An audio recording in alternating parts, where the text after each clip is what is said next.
hay algunas personas de México que todavía no pueden ingresar. Esperemos que más adelante lo Está puedan hacer. bien. Yo creo que ya empezamos a grabar. Ahora, ahí ya, sí, ya empezamos a grabar. Va, perfecto. Ok, muy buenas tardes a todos. Les pedimos disculpas por el retraso y sobre todo por estos problemas de internet. Pero bueno, damos inicio al segundo webinar del mes de agosto y les agradecemos a todos por el tiempo que están disponiendo para este momento crítico para hacer discusión. Y también a ti, John, por el tiempo que dispones para este webinar. Así que, bueno, este webinar, reiterarles, ¿no? Que es un trabajo conjunto que estamos realizando por los working groups de desarrollo económico, de estabilización financiera y Latinoamérica. Y, bueno, simplemente como un recordatorio, ¿no? Bueno, este seminario de webinars hemos iniciado ya desde el 7 de agosto, justamente con la profesora Mónica. Pues para aquellos que no han podido ver lo que era el seminario de Mónica, tenemos la grabación en la plataforma de la website. Y bueno, el día de hoy vamos a continuar con estos aportes de América Latina, pero en esta ocasión desde Ecuador. Así que hoy vamos a tener la presencia del profesor Incajas Quijarro, de Ecuador, quien es economista ecuatoriano de la Escuela Politécnica Nacional del Ecuador. Es profesor titular de la Cátedra Crítica de la Economía Política de la Facultad de Ciencias Económicas de la Universidad Central de Ecuador. Ha sido profesor del Departamento de Ciencias Sociales en la Escuela Politécnica Nacional, así como profesor invitado en Flax Ecuador. Y actualmente es doctorante del programa de Economía de Desarrollo en Flaxo, Ecuador. Sus líneas de investigación giran en torno a todo lo que es economía política, ya sea desde una perspectiva teórica y aplicada, bueno, aplicadas para el caso ecuatoriano y a nivel mundial. Entonces, nuevamente, John, gracias. Y antes de cederte la palabra, John, simplemente para los que están presentes, aclarar un poquito lo que es la logística del webinar, ¿no? Los webinars son más o menos como las clases magistrales. El profesor va a utilizar ese espacio para su presentación de unos 30 a 40 minutos. Luego, posteriormente, vamos a ceder un espacio para las preguntas. Así que les pedimos que, por favor, durante la presentación del profesor, tratemos de mantener apagados lo que son los micrófonos. Y ya después de la presentación, habilitamos lo que son los micrófonos, o si ustedes gustan y se sienten más cómodos, pueden utilizar lo que es el chat. Entonces, nuevamente, John, gracias por tu tiempo para este espacio de webinar, así que te cedo para que puedas presentar. Perfecto. Bueno, primeramente, muchísimas gracias por la invitación. Agradezco en especial a Cristina por haberme dado la oportunidad de presentar un trabajo que en realidad ha conllevado algún tiempo de investigación y es una investigación que continúa desarrollándose. Igualmente agradezco a la Young Scholar Initiative porque me parece que es bastante interesante, especialmente abrir campos de discusión desde Latinoamérica, lo cual me parece que es bastante relevante hoy en día. Bueno, sin más preámbulos, porque nos hemos demorado un poco, deseo compartir con ustedes una presentación que tiene para mí una carga bastante interesante. O sea, no es únicamente una presentación en términos académicos, sino que digamos que es un proyecto de investigación que ha llevado, o con el cual yo me inicié básicamente en la academia, si se puede llamar de alguna forma, a esto que nosotros hacemos aquí en ciencias sociales y en economía en particular, que es mi área. En definitiva, mi deseo es presentarles una discusión sobre lo que se conoce como la Ley General de la Acumulación Capitalista, y en particular deseo presentarles una reinterpretación de dicha ley. Cabe destacar que esta Ley General de la Acumulación Capitalista es, en definitiva, a mi criterio, una de las grandes conclusiones que tiene Karl Marx en su obra El Capital. Es el capítulo 23 en la versión en español del Capital, o el capítulo 24 en la versión en inglés. Y me parece que es bastante interesante porque a través de esta llamada Ley General de la Acumulación Capitalista, Marx da algunos esbozos y algunas intuiciones de lo que me parece que ha sido uno de los elementos del capital que no han sido fielmente explotados, y es la posibilidad auténtica y real de entender las crisis. Marx tiene bastantes referencias, y aquí en particular ustedes pueden ver en la lámina, ¿sí se pueden ver las láminas? Disculpen la interrupción. Imagino que sí, ¿no? Ya, gracias. Entonces, en esta lámina ustedes pueden ver fragmentos de una correspondencia que Marx le escribe a Engels allá por el 31 de mayo de 1873. ¿Qué es lo que plantea Marx en esta correspondencia? Bueno, no voy a detener a leer toda, pero voy al punto medular. Ustedes pueden ver que está ahí resaltado algo que Marx lo plantea y es bien interesante. Dice que tenía cierto interés por determinar matemáticamente las leyes esenciales de las crisis. Este es un punto bastante interesante. Marx, al final de su vida, después de haber escrito el tomo 1 del Capital, y recordemos que fue el único tomo que él publica, no llega a terminar de escribir y publicar los tomos 2 y 3. ¿Y por qué? Es bien peculiar notar que Marx empezó a elaborar una serie de estudios y lecturas de cálculo y de matemáticas, y muchos especulamos que tal vez es justamente ese tiempo que él se dio para tratar de mejorar y pulir su obra. Pasaron 10 años para tratar de llegar al tomo 1 del Capital. Marx no se encontraba conforme y teníamos los Grundrisse, tenemos muchos borradores en donde Marx reelaboraba varias veces sus teorías.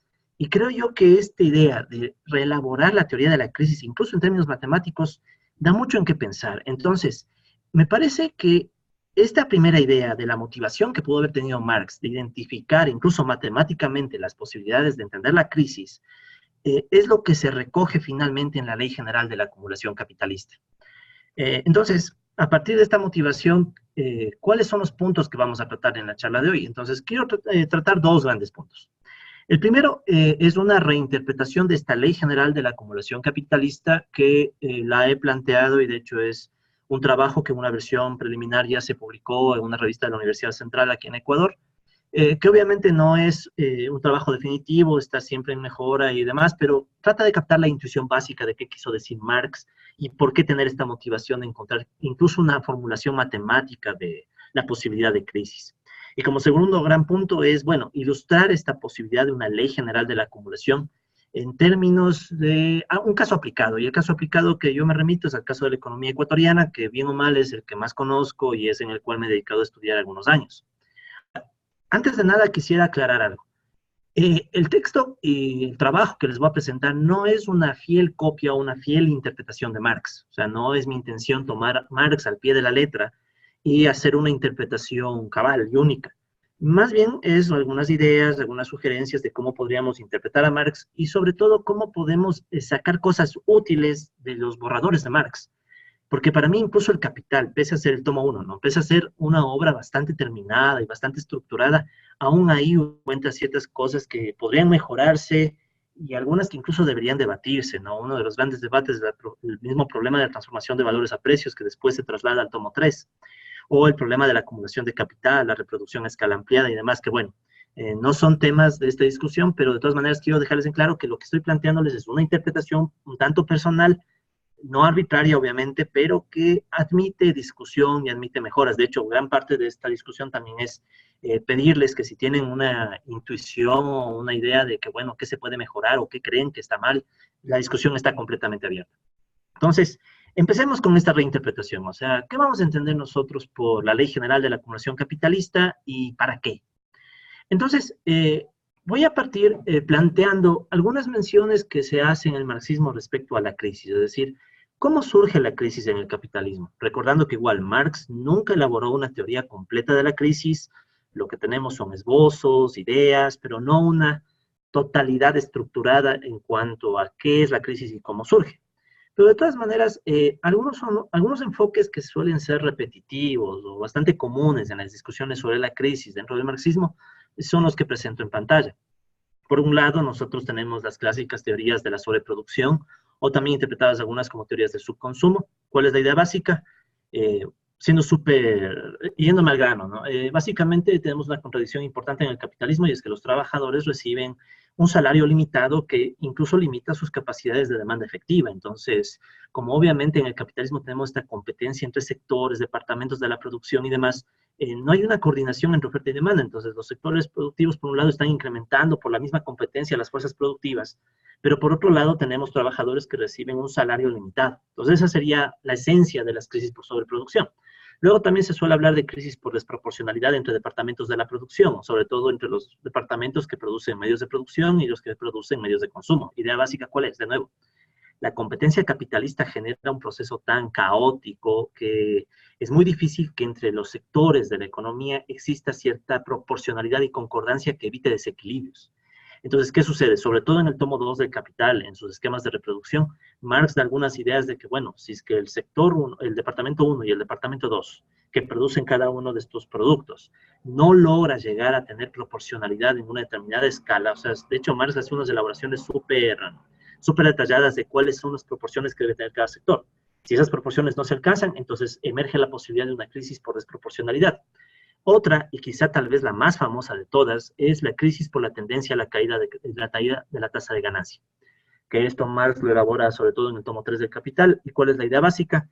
Que el capitalismo, a través de estos procesos de mayor tecnificación y de incrementar cada vez más la masa de medios de producción que pueden utilizar los trabajadores, genera una contradicción, porque cada vez hay más medios de producción, por un lado, pero por el otro lado, si no se incrementa y no se amplía la escala de explotación, la tasa de ganancia empieza a contraerse. En términos un poco más formales es que el incremento continuo permanente de la composición orgánica del capital a causa de la competencia capitalista y la tecnificación hace que la tasa de ganancia caiga, a menos que surjan ciertas causas contrarrestantes que Marx también las menciona en el tomo 3 del Capital.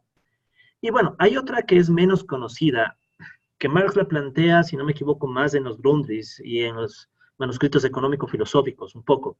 Y es también la posibilidad general de crisis que surge por la posibilidad de separar en el tiempo la función del dinero del medio de pago. Es decir, el dinero, al momento que surge, crea la posibilidad de aplazar en el tiempo la compra y la venta y los pagos, lo que hoy en día podríamos asociar, ¿no?, que indica la crisis financiera. Entonces, Marx también da algunas nociones de que por ahí también pueden surgir crisis.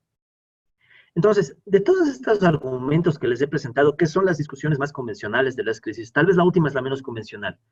Sin embargo, me parece que no son lo suficiente, o incluso que son parciales. Es decir, yo creo que la discusión dentro de un enfoque marxista de crisis podría plantearse en otros términos. Y concretamente me atrevo a decir que es necesario, tal vez es útil tener una interpretación más, incluso cíclica, si se puede decir, de lo que nosotros entendemos por crisis. Esto puede ser un poco polémico en una primera presentación, puesto que hay varios enfoques para los cuales el capitalismo está incluso en una situación de crisis permanente. Entonces, hablar de crisis periódicas puede muchas veces llevar a la cuestión de, bueno, nosotros estamos diciendo que hay crisis periódicas, entonces hay momentos en donde el capitalismo no entra en crisis. Entonces, quiero aclarar que yo aquí me voy a remitir exclusivamente a crisis como interrupciones de la reproducción del capital en el proceso de acumulación. Es decir, yo no voy a pensar en la crisis como algo mucho más estructural, sino me remito a interrupciones en el proceso de acumulación.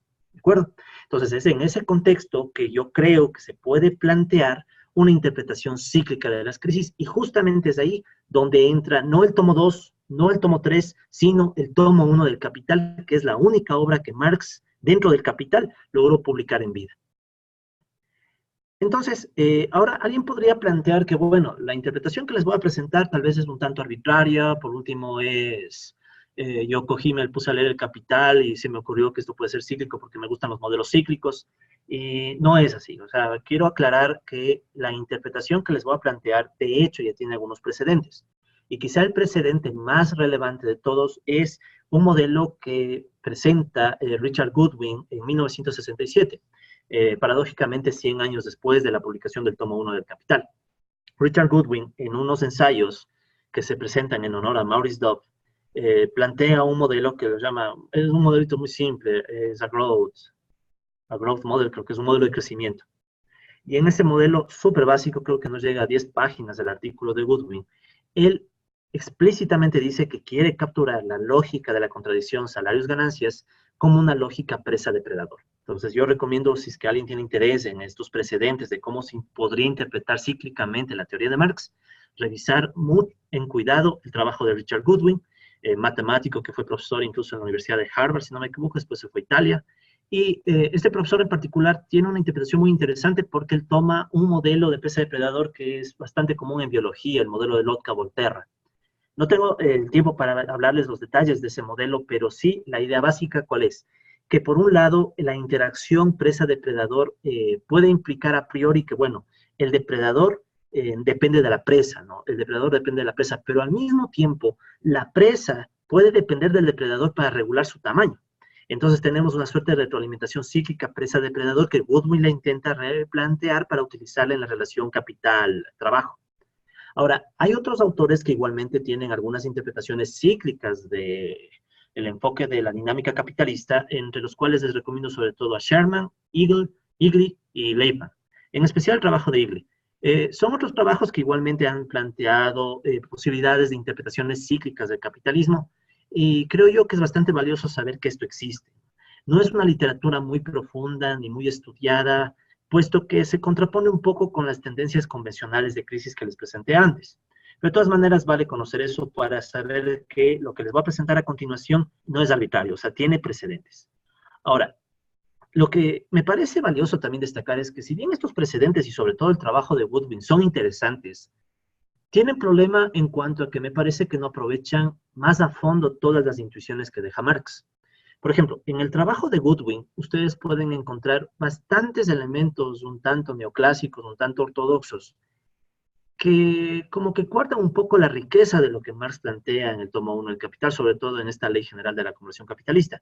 Y sobre todo, me parece que es vital rescatar el rol del ejército laboral de reserva.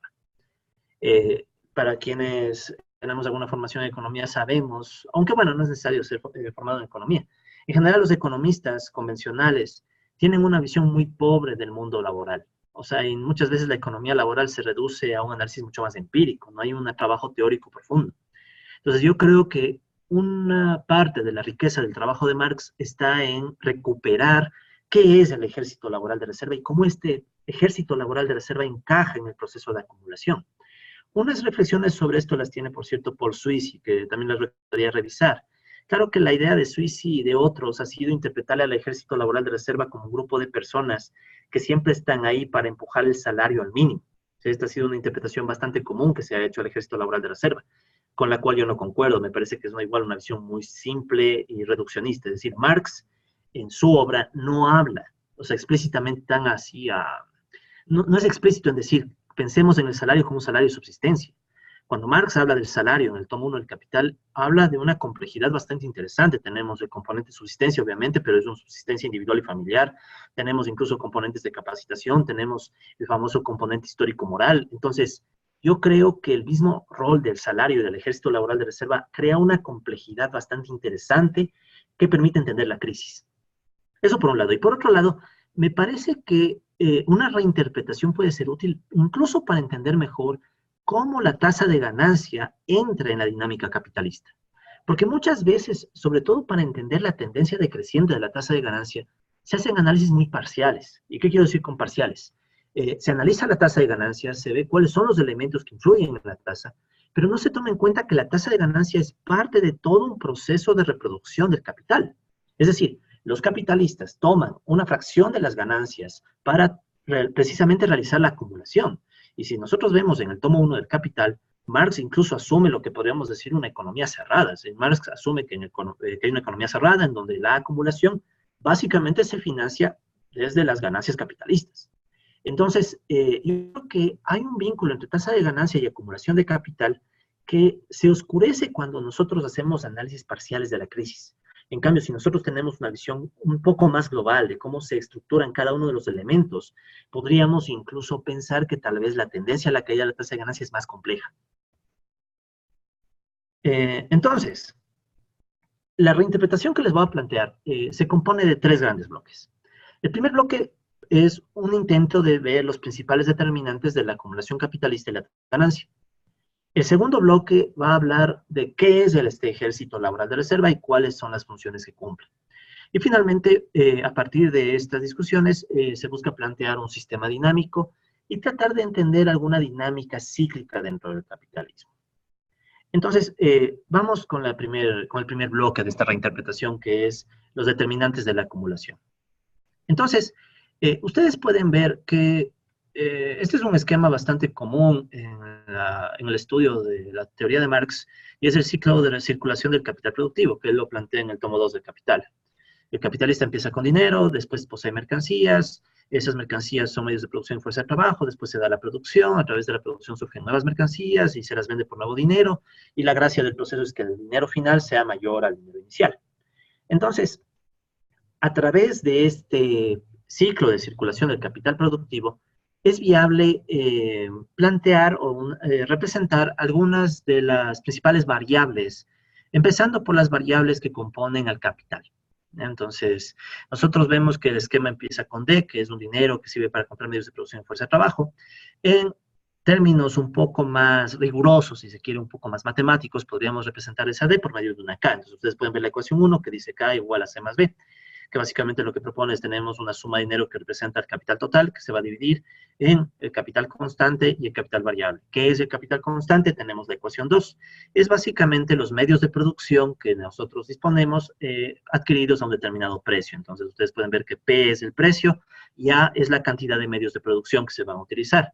Implícitamente el modelo va a asumir que tenemos un mundo con un solo bien. Esta es una primera limitación del modelo, pero por la magnitud de las variables y de ecuaciones que se van a usar, se va a entender por qué hacemos este primer supuesto. Esto no significa que no esté trabajando en algo más complicado. De hecho, yo mismo estoy metido en otro modelo un poquito más sectorial, pero digamos que por el momento queremos captar la idea básica. Aparte, recuérdese que en el tomo 1 del Capital, Marx no requiere para su argumentación pensar en sectores todavía. Entonces, yo creo que por el momento es un supuesto simplificador que no nos hace perder la esencia del argumento. Y la ecuación 3, en cambio, habla del capital variable, que es básicamente una tasa salarial por hora multiplicada por el número de horas y por el número de personas empleadas.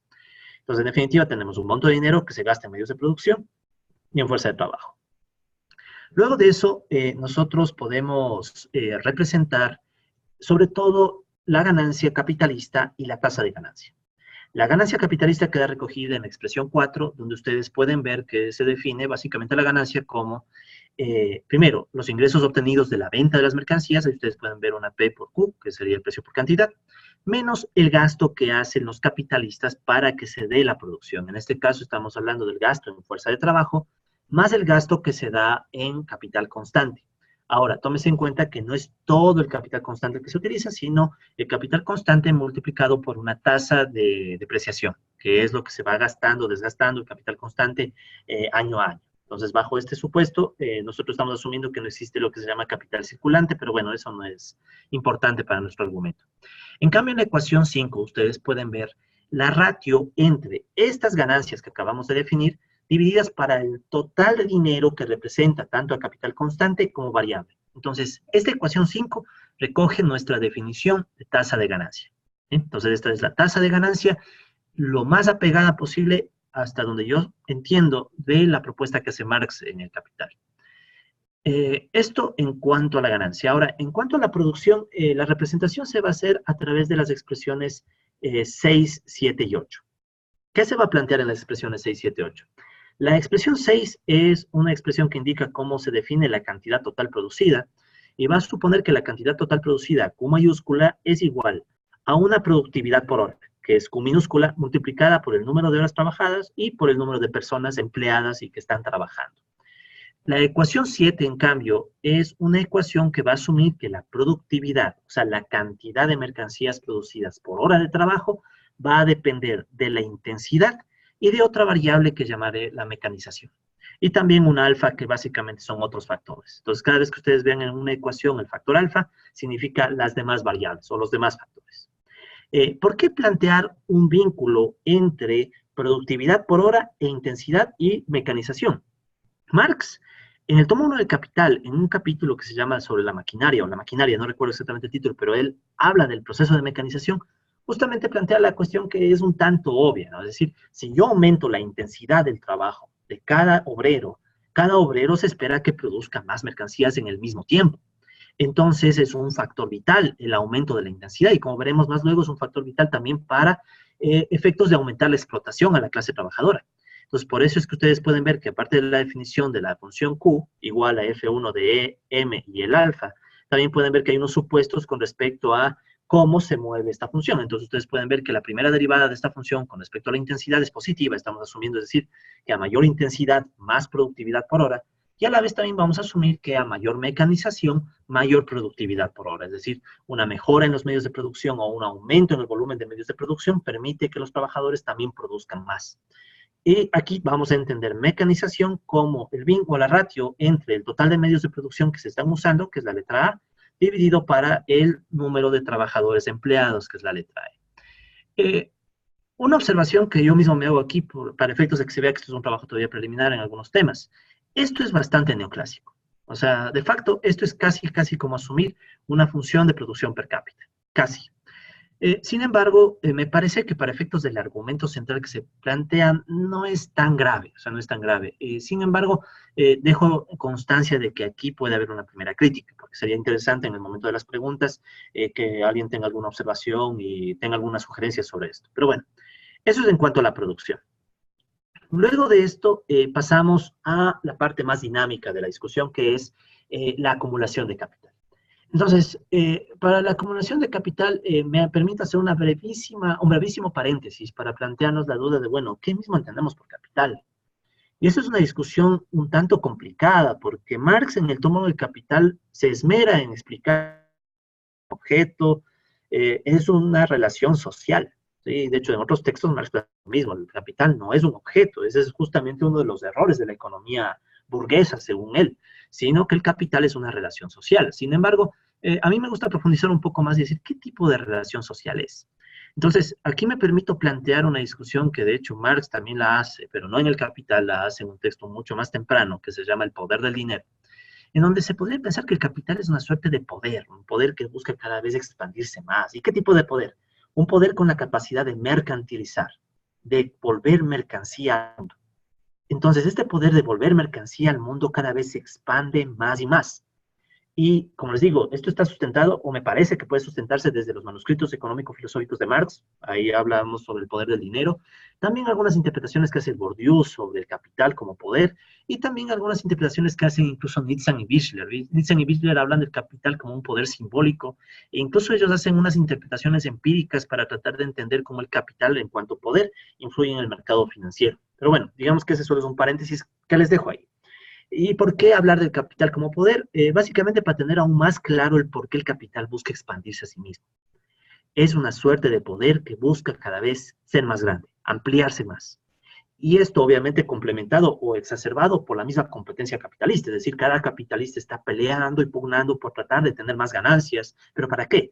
Para mercantilizar más, para tener más influencia, más capacidades y en efecto influenciar más al resto del mundo, ¿no?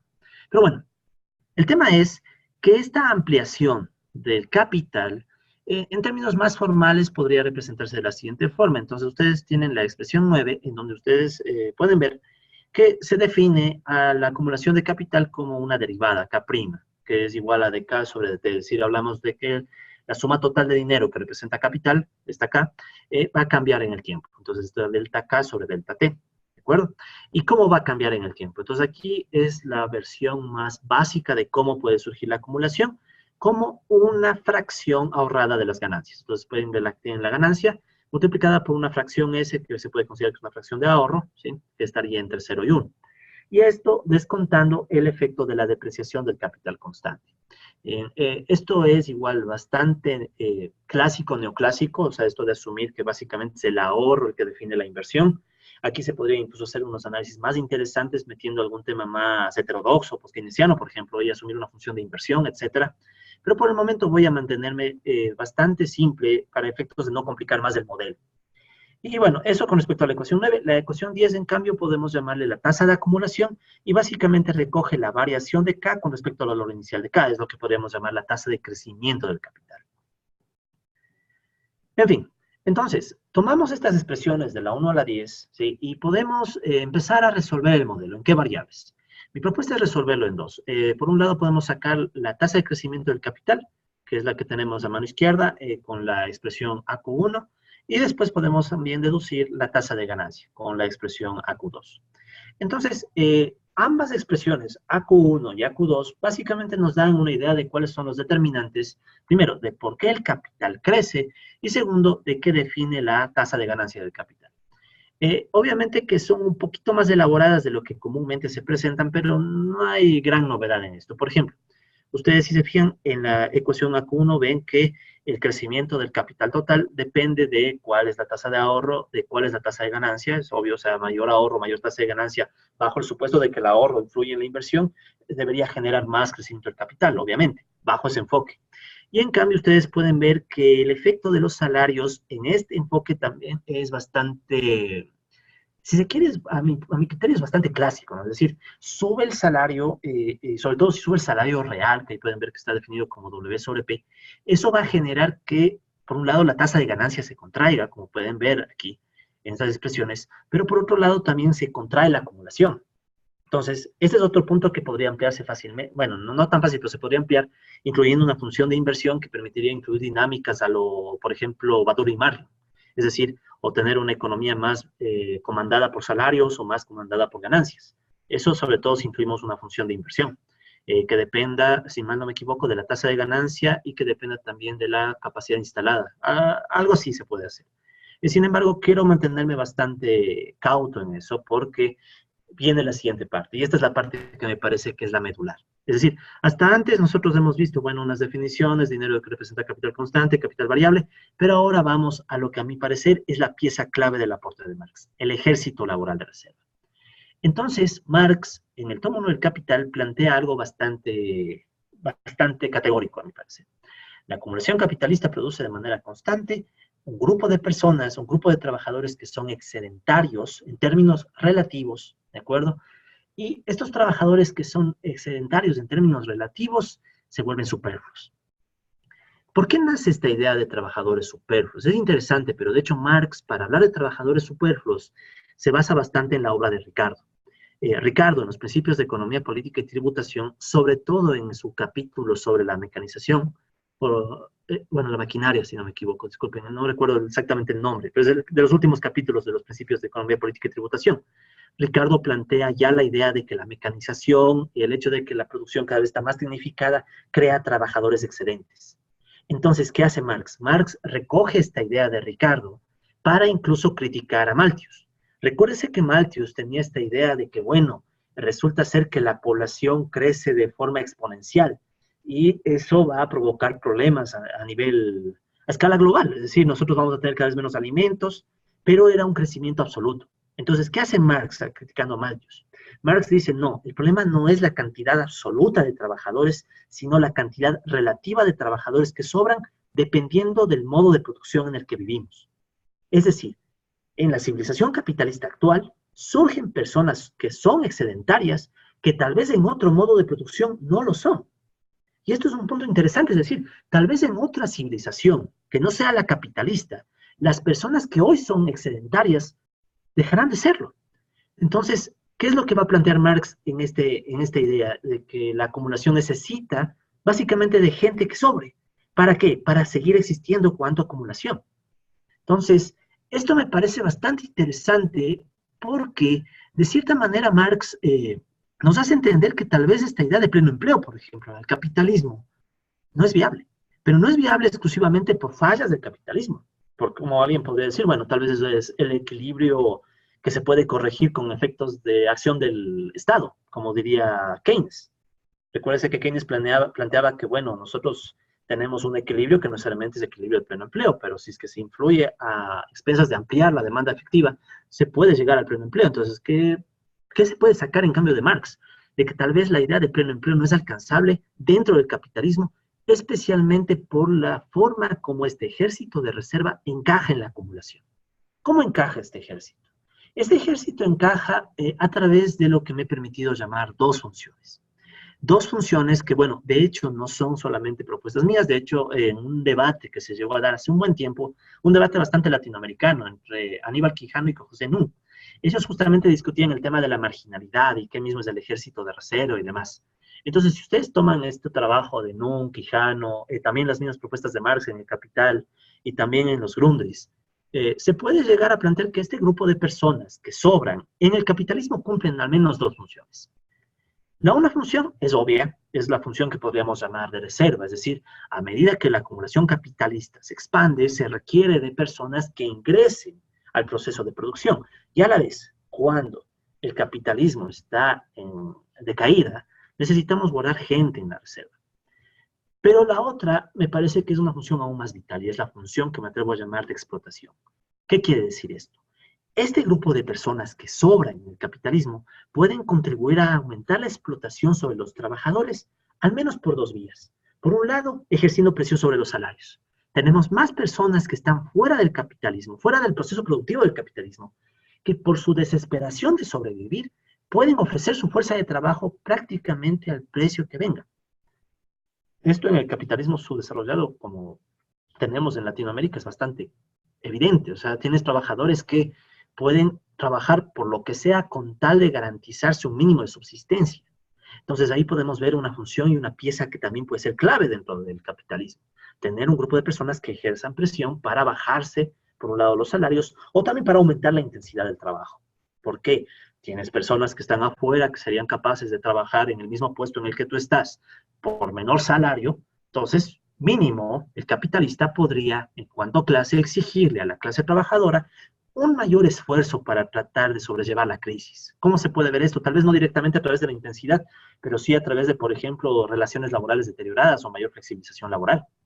Entonces, en definitiva, Marx dirá que este ejército laboral de reserva provee el material humano explotable y siempre disponible para la acumulación. Me parece que ahí recoge él la esencia de este argumento. Y obviamente en el Capital ustedes pueden ver varios fragmentos de donde Marx más o menos da a entender esta idea de que tenemos un grupo de personas que el hecho de que estén fuera puede volverse útil para el capital. Vamos con la función de reserva. Entonces, la función de reserva, cuando hablo de funciones, tómeselo en términos un tanto estrictos y literales. O sea, estoy hablando de funciones con una representación matemática de por medio. Si no, no hubiera presentado la primera parte de formulaciones matemáticas. Entonces, respecto a la función de reserva, podríamos pensar que esta función de reserva nace básicamente de la dinámica de la acumulación, obviamente, pero también de la dinámica de la mecanización y del empleo. ¿Qué quiero decir con esto? Nosotros sabemos que desde el enfoque marxista, esta idea de la mayor mecanización necesariamente tiene a veces como objetivo desvincular a una buena parte de la clase trabajadora, incluso por temas políticos, es decir, los trabajadores deben ser agentes que compliquen mucho el proceso de producción, pero en cambio es más fácil tratar directamente con máquinas o con medios de producción que reemplazan a la fuerza de trabajo. Entonces, por un lado, se agrega la dinámica de la mecanización, sobre todo en este grupo de ecuaciones a través de la expresión 11. En la expresión 11, ustedes tienen la definición de la tasa de crecimiento de la mecanización. Recuerden que M era la mecanización, está A sobre E. En cambio, esta gamma M es la tasa de crecimiento de esa mecanización, que va a ser una variable clave un poco más adelante. Luego, la dinámica del empleo. Es decir, el ejército laboral de reserva, ¿a qué personas agrupa? Agrupa básicamente a desempleados y a subempleados que tienen cierto nivel de ingreso que va por debajo de lo que se podría considerar socialmente aceptable. Dicha interpretación nace de lo que plantea Marx en el Capital y en los Grundrisse. Ahora, un modelo que incluya subempleo es mucho más complejo, por ende, al menos en esta primera aproximación que propongo, no se va a tomar en cuenta el subempleo. Aparte de eso, yo creo, es una creencia un tanto ya de la corriente a la que yo pertenezco, que se acerca mucho a la dependencia. Creo yo que la discusión del subempleo requiere ya pensar un poco más en amplio, o sea, hablar de una economía abierta, que recibe presiones del resto del mundo, recibe un exceso de explotación, como lo que plantea, por ejemplo, Rui Mauro Marini, ¿no? De la idea de la sobreexplotación laboral. Entonces, como aquí este es un modelo más agregado y creo yo que ya de por sí se va complicando, vean que ya estamos hablando de 2 ecuaciones. Por el momento se asume que solo hay desempleo. Entonces, ustedes tienen en la ecuación 12 la variable X, que básicamente es una tasa de empleo, el número de personas sobre la oferta de fuerza de trabajo, que es N. A la vez, ustedes pueden ver que la ecuación 13 es la tasa de crecimiento de la oferta de fuerza de trabajo. Entonces, ustedes, si toman las ecuaciones 11, 12 y 13 y las juntan con las expresiones 1, 2, 3 y 8 que presenté previamente, pueden llegar a construir una ecuación que me permitió llamar RES, que es la función de reserva de este ejército laboral. Entonces, esta función de reserva básicamente que plantea, por un lado ustedes pueden ver que tienen una X' sobre X, que es la tasa de crecimiento de X, o mejor dicho, la tasa de crecimiento del empleo. ¿Y esto de qué va a depender? Va a depender de cómo se expande el capital. Recuerden que gamma K es la tasa de acumulación. Y obviamente va a depender de otros factores. Ahora, estos factores, como ustedes pueden fijarse en esta expresión, tienen una dependencia ya no muy sencilla de ver a priori. Ustedes pueden ver que dentro de la expresión res tienen variables que tienen una prima, o sea, están en derivadas.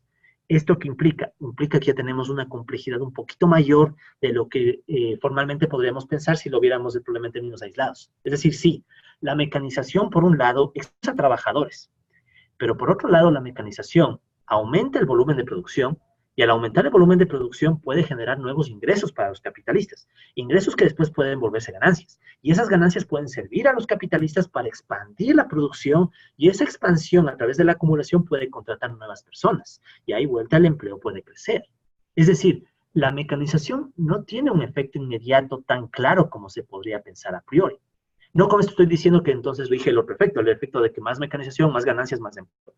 Pero tal vez hay más fuerzas de por medio que vuelven al proceso más complejo. Eso en cuanto a la función de reserva. Pasamos a las funciones de explotación. Entonces, respecto a las funciones de explotación, como les decía, hay al menos dos canales por los cuales los trabajadores que están sobrando en el capitalismo pueden contribuir a aumentar o exacerbar la explotación. Por un lado, es el incremento de la intensidad. Y creo que aquí no hay nada más elocuente que el mismo Marx. Entonces, Marx va a plantear claramente que a medida que se da el aumento relativo de este grupo de trabajadores, de este grupo de reserva, eso puede hacer que los capitalistas tengan capacidad de aumentar la cantidad de fuerza de trabajo que pueden mover en extensión e intensidad. ¿Sí? Entonces, recuérdense también que nosotros, que yo les había planteado una ecuación en donde teníamos una Q minúscula, la productividad por hora. Y esa productividad justamente depende de la intensidad. Entonces, la intensidad presionada por el ejército de reserva también puede aumentar la cantidad de unidades producidas de mercancía y eso también puede elevar las ganancias. Eso por un lado. Por otro lado, también tenemos la reducción salarial, que esta es un poco más convencional, en donde el mismo Marx va a plantear que los movimientos relativos del ejército laboral de reserva, en esencia, son los que dirigen el movimiento del salario. Entonces, estos dos movimientos, ¿no? Por un lado, un grupo de personas que te obligan a trabajar más fuerte y por otro lado, un grupo de personas que presionan a que los salarios vayan a la baja, evidentemente no pueden considerarse neutrales para el capitalismo. Es decir, el capitalismo aquí tiene dos grandes herramientas que pueden ser útiles para efectos de generar mayores niveles de ganancia. Y esos niveles más altos de ganancia pueden ser muy útiles, sobre todo en épocas de crisis. Pensemos, por ejemplo, en qué consisten los típicos programas de ajuste estructural, los programas de flexibilización. Muchas veces consisten precisamente en tratar de extraer ciertas condiciones laborales, deteriorarlas, extraer cierto valor por parte de las clases trabajadoras, al menos desde un enfoque marxista. Y eso, en cierta manera, busca reactivar los procesos de acumulación.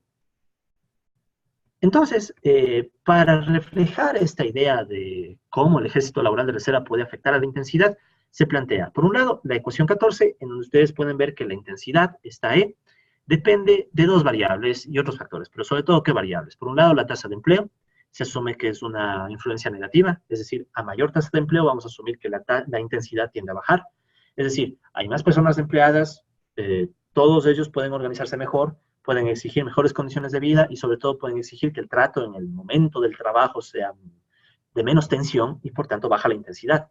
Y por otro lado me he permitido incluir también un efecto salarial, o sea, mayor salario puede aumentar la intensidad, lo cual es un poco más de la línea keynesiana, ¿no? Es esta idea sobre todo la idea del salario de eficiencia, o sea, puede ser que un salario más alto motive a los trabajadores a incrementar también la intensidad, de tal modo que digamos que el modelo no solamente ve esta posibilidad de coercitiva, ¿no? O sea, de más gente que te limita, te esfuerzas más para no perder el empleo, sino que también puede haber este efecto de salario de eficiencia y salario más alto que te motiva a trabajar más. Pero aún así la dinámica fundamental del modelo no cambia. Eso en cuanto a la intensidad. En cuanto a el efecto que el ejército de reserva tiene en salarios, me permito utilizar una curva de Phillips original. Recuérdese que la curva de Phillips original, la que plantea Phillips, no es una curva de Phillips precio-empleo, es una curva de Phillips salario-empleo. Entonces, y de hecho es una curva de Phillips similar a la que plantea Richard Goodwin en su interpretación de los ciclos capitalistas, con la pequeña excepción de que yo más bien he hecho una interpretación de carácter nominal, es decir, se va a suponer que a mayor tasa de empleo, los trabajadores exigen un mayor salario nominal, no un mayor salario real. Es decir, en cierta manera estoy asumiendo ilusión monetaria. ¿Por qué he decidido asumir ilusión monetaria? Porque por el lado de los precios, en cambio, he querido recoger una intuición que plantean autores como Desai, de que tal vez los precios se mueven, pero según, y esto también lo dicen varias corrientes heterodoxas, a través de competencia imperfecta. Es decir, tú tienes un precio que se rige a través de un margen, el clásico markup de Kalecki, y este markup que también a su vez se carga a el salario nominal y que también depende de la productividad. Entonces, digamos que la ecuación 16 recoge en cambio esa idea de que los precios se fijan a través de competencia imperfecta a la Kalecki, si se quiere, o sea, con este markup de promedio y también con esta posibilidad de que, sobre todo a mayor productividad, los precios bajen, mientras que a mayor salario los precios suban. Eso nos da las ecuaciones 15 y 16. Entonces, aquí presento un compendio, perdón, de todas las ecuaciones que componen el modelo. Son 16 ecuaciones, algunas son ecuaciones diferenciales, de hecho, porque tenemos derivadas con respecto al tiempo, y obviamente ya el modelo de por sí es un tanto complejo, es decir, es un modelo que su análisis requiere incluso un esfuerzo computacional, porque analíticamente es un poco complicado querer manejar todo esto. Piensen en un modelo mucho más amplio que incluya sectores de la producción o que incluya desequilibrios, pero se los puede incluir, o sea, no digo que no, pero ya de por sí el modelo es pesado. El caso es que de estas 16 ecuaciones es factible a la final construir una versión dinámica del modelo, es decir, un sistema dinámico. ¿Qué es un sistema dinámico? Es básicamente un sistema de variables y ecuaciones cuyo movimiento depende del tiempo. Entonces, este sistema dinámico me parece que es bastante interesante porque es un sistema dinámico, si se quiere, cerrado. ¿Qué significa? Tengo 5 ecuaciones, 5 variables. Es decir, el modelo se puede resolver bajo ciertos supuestos. Y esto es vital para poder darle incluso una interpretación económica a toda esta cantidad de cosas que les he presentado el día de hoy. Entonces, ¿cuáles son básicamente estas variables y estas ecuaciones? Por un lado, la tasa de empleo. Por otro lado, la tasa de ganancia, que nosotros vimos al inicio que ya se definió, el salario nominal, que está moviéndose especialmente por la curva de Phillips, el nivel de precios, que se mueve a través de este proceso de competencia imperfecta, y también el proceso de mecanización, que de hecho, si se fijan, se presenta casi como de forma exógena, es decir, la mecanización puede crecer a una tasa arbitraria. Entonces, ¿para qué hacer toda esta construcción? Es decir, bueno, o sea, por último hemos construido un modelo dinámico de lo que dice Marx, pero ¿qué sacamos de todo esto? Entonces, en esta presentación yo les voy a ofrecer nada más un análisis simplificado de los resultados, puesto que un modelo dinámico en realidad requiere un análisis mucho más profundo. En particular, un modelo de estas características requiere buscar lo que se conoce en sistemas dinámicos como una bifurcación de Hopf. ¿Qué es una bifurcación de Hopf? Es básicamente identificar en qué punto el sistema adquiere ciertas soluciones periódicas y estables. No voy a hacer eso para efectos de no cargar más la presentación, y aparte esto no he hecho todavía en el artículo que se difundió. Más bien lo que quiero es simplemente presentar una versión numérica del modelo, es decir, una simulación por computadora simplificada con algunos supuestos básicos para que se pueda ver el argumento central.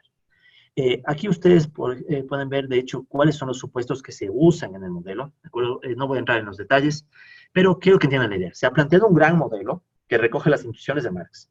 Y luego lo que hacemos es meterles algunos supuestos simplificadores para poder visualizar los resultados que arroja este modelo, al menos preliminares. Repito, un análisis más profundo de esto requiere, sobre todo, estudiar más a fondo el tema de las bifurcaciones que se generan en el modelo.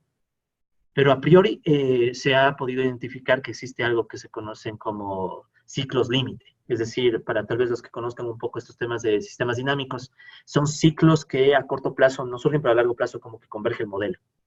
Pero bueno, digamos que esas partes más técnicas, matemáticas, no quiero abordar. Quiero irme a la intuición. Entonces, voy a simular dos escenarios. En un escenario asume que hay una mecanización constante. Es decir, vamos a asumir que de partida el capitalismo no se mecaniza más. Si el capitalismo no se mecaniza más en este modelo, lo que nosotros podemos obtener es una suerte de dinámica cíclica estable. ¿Qué quiere decir esto? El capitalismo tiene etapas de animación y crisis, como las voy a describir más adelante, pero que convergen alrededor de algún punto que podríamos decir que es alguna estabilidad de largo plazo. Esto puede ser un tanto alentador para quien considera que, bueno, o sea, resulta ser que del mismo Marx se puede construir un modelo en donde el capitalismo a la larga se estabiliza. Ahora, esto repito, asumiendo mecanización constante. Ahora, ¿qué pasa si en cambio, en vez de asumir una mecanización constante, asumiéramos una mecanización creciente? Es decir, asumimos, por ejemplo, que esta tasa, gamma M, crece, aquí la tasa es muy baja, la que se está asumiendo, es un 10 a la menos 4, es un crecimiento ínfimo, pero ya es un crecimiento. Resulta ser que cuando asumimos este crecimiento de la mecanización, que recuerden, hay dos efectos. Por un lado, expulsa trabajadores por efectos de que, bueno, un mismo trabajador puede producir más, pero por otro lado puede aumentar el volumen de producción, generar ganancias y eso alentar a la acumulación. Pues resulta ser que si asumimos eso, en cambio, al inicio, o si quieren a corto plazo, como que los ciclos tienden a estabilizarse, o sea, esa tendencia que vimos antes. Pero a medida que la mecanización cada vez crece más y más, surge lo que podría ser alguna potencial bifurcación, en donde resulta ser que el capitalismo después empieza a volverse cada vez más inestable, los ciclos empiezan a volverse más drásticos, y por último llegamos a un punto en donde el modelo ya es incapaz de seguir con las simulaciones, porque los ciclos son tan extremos que ya se vuelve, que cualquier falla genera un resultado que se conoce como caótico, es decir, surge caos. El más pequeño cambio en los valores iniciales del modelo alteran por completo la capacidad de predicción, y es más, alteran la capacidad de simulación. Entonces, ¿a dónde quiero llegar con esto? En ambas simulaciones encontramos comportamientos cíclicos, pero sobre todo, el incremento de la mecanización parece exacerbar varias contradicciones en el capitalismo, especialmente esa contradicción de más gente afuera, por un lado, más ganancias por otro lado, pero resulta ser que no genera un proceso armónico, sino que más bien desestabiliza todo el proceso. De hecho, fijémonos un poco en esta gráfica que está aquí. Ustedes pueden ver que hay ciclos cada vez más grandes y ven también que hay una variable que empieza en 1 y va creciendo. Esa es la mecanización. Entonces, la mecanización va creciendo paulatinamente y mientras va creciendo, va provocando que el sistema capitalista se vuelva más inestable. Ok. Y bueno, esa inestabilidad, si ustedes la representan en un espacio un poco más complejo, por ejemplo, el espacio del empleo, salario y mecanización, van a ver que surgen ciclos cada vez más inestables y, por último, el modelo colapsa, ¿sí? No con esto estoy diciendo que el capitalismo colapse tampoco, simplemente estoy argumentando que surge un resultado caótico, es decir, ya cada vez más se vuelve imposible tratar de saber qué pasa luego. O sea, la capacidad de predicción se va perdiendo. Entonces, ¿cuáles son los principales resultados de todo lo que les he presentado en cuanto al modelo? Entonces, primero, una potencial condición cíclica del capitalismo, en donde vemos que al mismo tiempo que tenemos etapas de crisis, también pueden haber etapas de reanimación capitalista. Ya voy a profundizar en esto. Y el otro punto que también he dado énfasis es que el crecimiento continuo de la mecanización puede volver al capitalismo más inestable. ¿Esto qué significa? Que tal vez lo que Marx entendía como la caída de la tasa de ganancia por el aumento de la mecanización, quizá no es necesariamente la caída de la tasa de ganancia, sino tal vez una tendencia entre caída, pero a la vez cíclica. O sea, ciclos cada vez más crudos, más graves, más agudos. O sea, se exacerban las contradicciones, pero no siempre. Entonces, tal vez se mantiene la tendencia a la caída de la tasa de ganancia, pero desde un comportamiento mucho más cíclico. Ahora, ¿por qué los ciclos? Alguien podría argumentar, y sería muy interesante, incluso ojalá alguien me pregunte y decir, ¿y qué tal? ¿Quién nos garantiza que tú no has trucado el modelo para que te salgan ciclos? Entonces, obviamente, todo se ha presentado y ha sido publicado, verificado y demás en esta publicación que se hizo en la Universidad Central, pero hay una lógica detrás. Es decir, esto no es simplemente un modelito que yo le pongo las ecuaciones y me arroja ciclos. ¿Cuál es la lógica para que surjan los ciclos? El capitalismo obtiene ganancias. A medida que obtiene ganancias, se incrementa la tasa de ganancia, obviamente. Por cierto, aquí en este esquema pueden ver que aquí está Q2, son las ecuaciones que conectan un concepto con otro. Luego, a medida que surge esta tasa de ganancia más alta, puede ampliarse la acumulación de capital. A la vez que se amplía la acumulación de capital, se emplea más fuerza de trabajo. El capitalismo se expande, necesita más gente. A la vez que se expande el capitalismo y se emplea más gente, la reserva disminuye. Cae el ejército laboral de reserva. ¿Qué significa eso? Hay más trabajadores dentro de la producción y hay más trabajadores con más capacidad, incluso organizativa, para exigir ¿qué? Exigir mejores salarios, mejores condiciones laborales e incluso bajarse la intensidad del trabajo. ¿Qué va a provocar toda esta dinámica? Va a provocar que a la larga la explotación laboral se reduzca.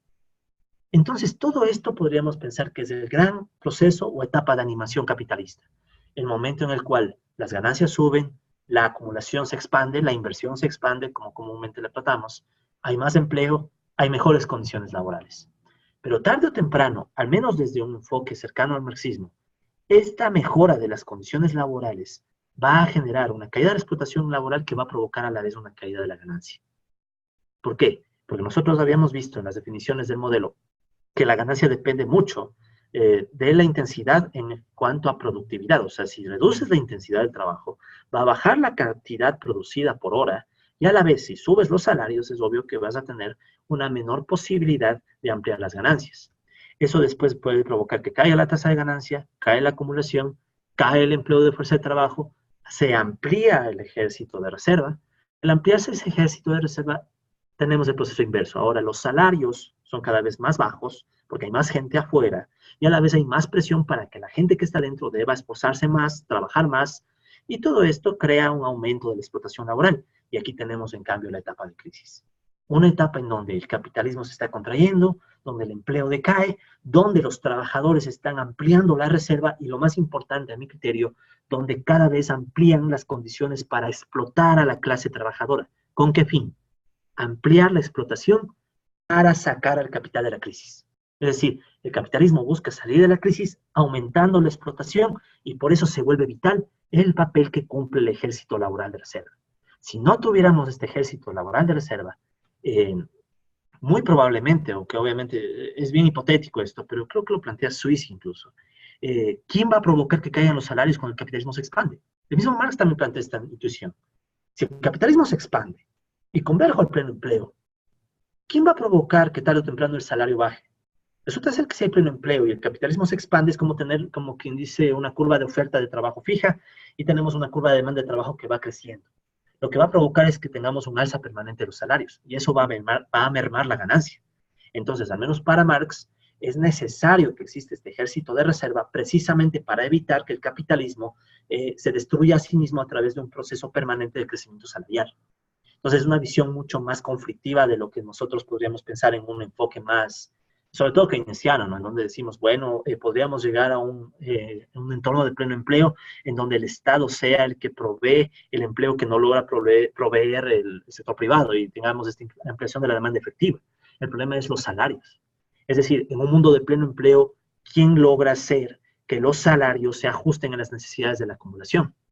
Ahora, obviamente, repito, esto es una interpretación marxista, no estoy diciendo que sea la realidad, pero por lo menos trata de poner un poco más de orden de lo que plantea Marx al final del tomo 1 del Capital. Entonces, tenemos este resultado, y aparte, como les había mencionado, la mecanización y otras variables también pueden volver más inestable al sistema, o sea, pueden surgir de crisis más acentuadas, y sobre todo puedes provocar que el capitalismo a largo plazo sea más incierto, o sea, no sepamos a futuro cómo va a reaccionar ante cada vez más personas que son expulsadas por un lado, pero a la vez necesitas a esas personas para poder reproducirte y crear valor y extraer valor. Entonces surgen más contradicciones dentro del capitalismo, más incluso de las que podríamos pensar a priori. Entonces, surge la posibilidad de plantear la Ley General de la Acumulación Capitalista. Ahora, Marx originalmente plantea esta ley general, aquí ustedes pueden ver el texto original que plantea Marx, de una manera un poco engorrosa que no me voy a detener a leer, pero ¿cuál es la idea básica? La idea básica es, y bueno, quien desee le puedo facilitar después de esta presentación, yo más bien me voy directo a la reinterpretación para ganar un poquito de tiempo. Para mí lo clave es esto. En el capitalismo, la acumulación necesita de un ejército laboral de reserva. Pues justamente estas funciones de reserva y explotación evitan que el capitalismo y la acumulación de capital colapse. Es decir, el capitalismo siempre necesita no solo explotar fuerza de trabajo, sino también expulsar fuerza de trabajo y permanentemente estar generando grupos de personas que son sobrepoblación relativa, es decir, sobrepoblación en este modo de producción. Lo que tal vez en otro modo de producción no pasaría, pues en otro modo de producción tal vez esa gente que hoy sobra puede calzar perfectamente. Ejemplo fácil, que tal vez sea mucho pedir a veces, pero una jornada de 4 horas en el mundo. ¿Cuánta gente que hoy sobra tal vez se puede volver faltante? Claro que eso va a provocar graves problemas a la ganancia del capital, porque resultará ser que si pagas a todos el mismo salario, haciendo números muy gruesos, tendrías que pagar quizá el doble de salarios, no sé, pero obviamente la masa salarial va a crecer y eso va a generar más problemas al capitalismo. Pero esa es la idea. O sea, me parece que esta ley general, que yo la tomo no tan como ley absoluta o ley científica, sino como una tendencia. La tendencia del capitalismo es a tratar de generar grupos de personas que son expulsados del sistema y sirven para presionar. Y el resultado de estos grupos de personas, por un lado, y la acumulación por el otro, te da como resultante un proceso cíclico. Estamos en etapas de animación y estamos en etapas de crisis. Esto creo que complementa y de hecho debería juntarse con las otras formas de crisis que se habla en el marxismo sobre el capital. Esto de la desproporcionalidad, la sobreproducción, la misma tasa de ganancia que tal vez se puede mejorar en cuanto al análisis, pero yo creo que la principal lección es el capitalismo es complejo. El capitalismo es complejo, volátil, inestable, y tal vez necesitamos investigarlo más. Es decir, tal vez gente como Marx, gente como incluso Minsky, a mí me encanta el trabajo de Minsky, porque Minsky, antes que desarrollar grandes modelos, también desarrolla grandes intuiciones. Es un sistema inestable y complejo, pero la inestabilidad no es exógena, o sea, no es que viene de afuera, tal vez también es endógena. Pensemos solamente en este mismo modelo. ¿Qué tal si la mecanización, en vez de ser un factor exógeno, fuera un factor endógeno que dependiera, por ejemplo, de las expectativas de los capitalistas ante las ganancias, asumiendo una función de inversión? Entonces, tranquilamente, esto se vuelve un proceso endógeno y se vuelve aún más difícil de manejar. Finalmente, porque creo que me he extendido bastante, solamente quiero hacer de pasada alguna ilustración de esta Ley General de la Acumulación Capitalista para el caso ecuatoriano. Entonces, en el caso ecuatoriano, hay algunas tendencias que permiten prever que hay un comportamiento cíclico dentro del capitalismo, aunque evidentemente, y esto es ser enfático, es simplemente una ilustración, es decir, el modelo que les he presentado es extremadamente abstracto y no puede aplicarse a una sociedad real y concreta. Pero creo yo que esta idea de que tal vez las crisis son cíclicas y tienen mucho que ver con la explotación a la fuerza de trabajo y a la contradicción salarios-ganancias es útil. Por ejemplo, aquí ustedes pueden ver unas tendencias de la formación bruta de capital fijo ecuatoriana entre el año 65 y 2014. Y ustedes pueden ver que tal vez, a largo plazo, existe cierta lógica cíclica. Aquí ustedes pueden ver, por ejemplo, esta es la ratio de la formación bruta de capital fijo, un equivalente a la inversión, con respecto al PIB. Y pueden ver que tenemos una etapa cada vez de mayor expansión, de mayor inversión, de mayor acumulación, y otra etapa, en cambio, de caída y de crisis. Sobre todo el punto más bajo que se alcanzó en 1999 con la crisis financiera aquí en el Ecuador. Eso en cuanto a la inversión. ¿Qué otra tendencia podría llevarnos a especular que hay una fuerte posibilidad de que el capitalismo tenga un comportamiento cíclico? Sobre todo en miras a aumentar la explotación a la fuerza de trabajo, los salarios.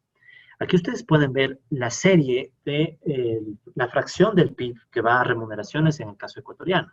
Y resulta ser que después de llegar a picos máximos, especialmente a inicios de los 80, después la fracción del PIB que iba a salarios se cae a los suelos.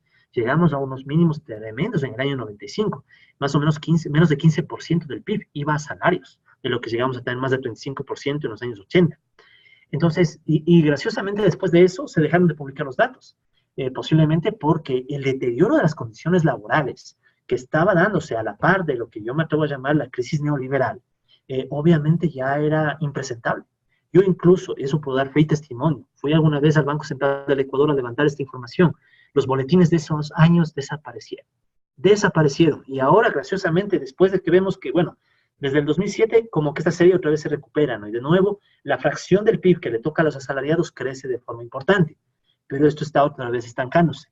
Y mientras se empieza a estancar, ya se habla en el Ecuador de dejar de publicar los datos de las cuentas nacionales anuales que contienen esta información, de cuánto del PIB le toca a los salarios. Entonces, es muy probable que justamente el proceso de crisis que vive la economía capitalista necesita ampliar la explotación a la clase trabajadora para tratar de sobrevivir. Es decir, hablamos de un capitalismo que, como, bueno, esto es bien marxista, tiene que romper cráneos, tiene que romper cabezas y ampliar la explotación para efectos de recuperarse. Y obviamente eso exige flexibilización laboral, eso exige ampliar la posibilidad de que el capital pueda moverse de forma libre, no el trabajo, pero sí el capital. Y también implica una serie de reformas y demás que las conocemos dentro del famoso consenso de Washington. Ahora, respecto al crecimiento del capital total, aquí ustedes pueden ver algún análisis que alguna vez hice, esto es un poquito antiguo, pero la idea se recoge, ¿no? De que incluso si ustedes toman la tasa de crecimiento del capital total, de nuevo, es posible encontrar cierto comportamiento cíclico. Yo soy muy cauto en esto porque realmente hay que hacer más trabajo econométrico, es decir, esto es a duras penas el análisis de una tendencia, unas series, pero hay cierta concordancia, especialmente en el momento más bajo de la acumulación con el momento más bajo de los salarios. Y por darles un dato, en el año 2000, cuando el Ecuador se dolarizó, se licuaron los depósitos de la gente, pero sobre todo el salario básico llegó a ser, si no recuerdo mal, $40 al mes. $40 al mes, después de todo un proceso, ¿sí?, de devaluación del sucre que licuó los salarios, y fue tan grosero ese salario básico que a los pocos meses tuvieron que subirlo a 120. Es decir, en el caso concreto del Ecuador, la crisis financiera del 99 implicó licuar salarios ampliar obviamente la explotación, deteriorar las condiciones laborales y generar ciertos excedentes que luego permitieron que la acumulación se recupere. Claro que mi historia aquí es incompleta porque hay una variable clave que también debería considerarse, el precio del petróleo. La recuperación del precio del petróleo, especialmente desde los años 2000. Pero bueno, el tema al que voy es, todo lo que les he comentado puede dar pautas e ideas para tratar de organizar un poco mejor el pensamiento y entender la crisis desde una perspectiva más amplia. O sea, no solo como caída de la tasa de ganancia, no solo como desproporción de sectores o sobreproducción, sino como parte de una gran complejidad. O sea, el capitalismo tal vez es un sistema súper complejo que quizá aún ni lo logramos entender a cabalidad. Piensen, por ejemplo, en hasta qué punto nosotros sabemos cómo realmente el capitalismo reaccionará a las nuevas tecnologías. Hoy en día vemos que mucha fuerza de trabajo es desplazada por inteligencia artificial o va a poder ser desplazada por inteligencia artificial. ¿Hacia dónde nos va a llevar eso en términos de procesos de producción, de valorización? ¿Será que el capitalismo es capaz incluso de pensarse a sí mismo y evitar estos procesos de crisis o no? O sea eso invito a pensar en el capitalismo como un proceso súper complejo. Estas partes de aquí, finalmente para concluir, alguna vez me atreví a hacer un trabajo, estos ya es hace algunos años, un trabajo un poco más econométrico con respecto a la Ley General de la Acumulación Capitalista. Ahora, esto es complejo, porque si uno quisiera evaluar fielmente lo que plantea Marx, ya de entrada necesitamos cuentas nacionales de otro tipo, incluso marxistas. De hecho, les invito a revisar el trabajo de Sheikh y Tonak del 94, que es, digamos, el trabajo seminal sobre cómo pasar cuentas nacionales convencionales keynesianas a marxistas. Entonces, alguna vez hice un trabajo de pasar las cuentas nacionales locales ecuatorianas a marxistas y después tratar de econométricamente identificar si es que se puede o no hablar de estos grandes ciclos que les he hablado el día de hoy. Entonces, bueno, se hizo un trabajo econométrico que, bueno, aquí están los detalles, no me quiero detener mucho en esto. Más bien quiero, esta es, digamos, la estructura básica del modelo econométrico que alguna vez se hizo, aquí está la estructura, o sea, se puede ver que ya en un modelo concreto las variables son mucho más, o sea, ya no tenemos 5, aquí ya ni recuerdo cuántas variables están aquí, y aparte de eso son vínculos mucho más complicados. Recuerden que el esquema que les presenté para hablar de los ciclos era básico, ¿no? Aquí incluso tienes que pensar ya de una economía abierta, por ahí pueden ver la balanza comercial, desequilibrios internos, o sea, ya la cosa es mucho más complicada. Pero de todas maneras, está el ajuste del modelo. A lo que yo voy es que tal vez trabajando en esta línea de investigación a futuro, no solamente que se pueda entender los ciclos, sino tal vez también capturar alguna tendencia cíclica del capitalismo, del capitalismo, especialmente en cuanto a la contradicción salarios-ganancias, ¿no? Por ejemplo, aquí en estas gráficas que les estoy presentando, muy brevemente, pueden ver no solo los ciclos que ya les presenté antes, sino también posibles previsiones a futuro. Este modelo se presentó, si no me equivoco, en el 2014, y según este modelo súper imperfecto, que faltaba todavía hacer correcciones econométricas, se hablaba de que el capitalismo ecuatoriano ya podía entrar en crisis más o menos desde el 2016 o 17. O sea, empezábamos con una crisis severa que iba a durar posiblemente décadas. ¿Por qué? Porque durante el periodo de lo que nosotros llamamos el progresismo latinoamericano, y en el caso ecuatoriano la revolución ciudadana, se dieron grandes aumentos salariales sin transformaciones productivas. ¿Eso qué hizo? Exacerbar las contradicciones capitalistas. A corto plazo, sí, aumentas salarios, aumentas ganancias, la etapa de animación. Pero a largo plazo, si no hay transformaciones estructurales, ese aumento de salarios asfixia la ganancia capitalista y cualquier shock externo te empuja de nuevo a la crisis. Claro que en el caso ecuatoriano esto se adelantó y realmente estamos viviendo una crisis desde el 2015, pero yo creo que la crisis que se vive tal vez no es solamente una crisis de carácter exógena, sino que también tiene un carácter endógeno por la contradicción salarios-ganancia. Y esto puede complicarnos aún más el panorama, porque entonces, ¿cómo se sale de la crisis? Y ahí es cuando más me preocupa de que el marco teórico marxista ayuda a entender bastante la flexibilización laboral, el cambio de las formas de empleo. Por ejemplo, ahora en el Ecuador estamos viviendo una situación muy complicada donde se quiere llegar a ampliar el número de horas de trabajo de 8 a 12 horas al día. Obviamente se cumplen las 40 horas a la semana, pero ahora ya no se reconocerán horas extra. Estamos hablando de incrementar periodos de prueba, estamos hablando de crear formas de contratación que te tienen a prueba y pueden llegarte a tener a prueba incluso hasta 3 años. O sea, cosas complejas, una reforma laboral que uno dice, ¿no será que esto es una forma de ampliar la explotación a la clase trabajadora para salir de una crisis? Esto es complejo, ¿no? Obviamente no estoy dando la última palabra, pero cuando uno reflexiona esto se preocupa bastante. Bueno, y aquí estaban los periodos, esto no quiero detallarles. Esto de aquí tampoco. Entonces, como conclusiones, ¿qué deseo dejar en la mente de ustedes? Primero, el capitalismo es complejo y las posibilidades del surgimiento de crisis son múltiples, y tal vez son mucho más complejas de lo que formuló Marx o de lo que formule cualquiera. Necesitamos seguir estudiando la economía política del capitalismo porque tal vez la complejidad recién la estamos entendiendo. Es decir, imaginen que para hacer estas simulaciones yo he requerido ya de un trabajo en computadora y un modelo mucho más complicado que ahorita estoy metido trabajando, que ya es norte-sur, con varios países, igualmente ya exige un trabajo de computadora, de datos. El capitalismo es complejo. O sea, nadie tiene una respuesta clara a priori de cómo funciona el capitalismo. Necesitamos sentarnos y trabajarlo más a fondo. Pero pese a esa complejidad, parece ser que las contradicciones fundamentales como el salario y ganancia son clave y permiten entender quizá la dinámica cíclica y tal vez también esta etapa de animación y crisis. Es más, ¿no?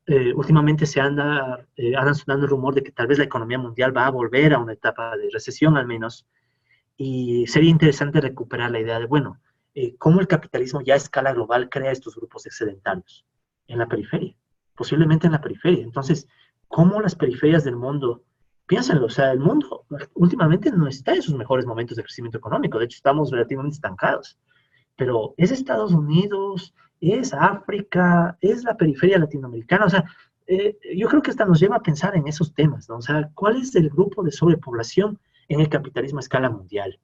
Entonces, las contradicciones fundamentales tal vez siguen siendo importantes. El modelo capitalista es volátil y puede llevarnos a un montón de contradicciones como la que les presenté de la mecanización, aunque no es la única. También, finalmente, todos los elementos teóricos que deja Marx, bueno, no todos, la mayoría, podrían ser útiles para crear herramientas mucho más aplicadas, mucho más rigurosas incluso, para entender cuándo es más probable que surja una crisis, al menos por esta posibilidad de estrangulamiento de la acumulación debido al incremento de los salarios.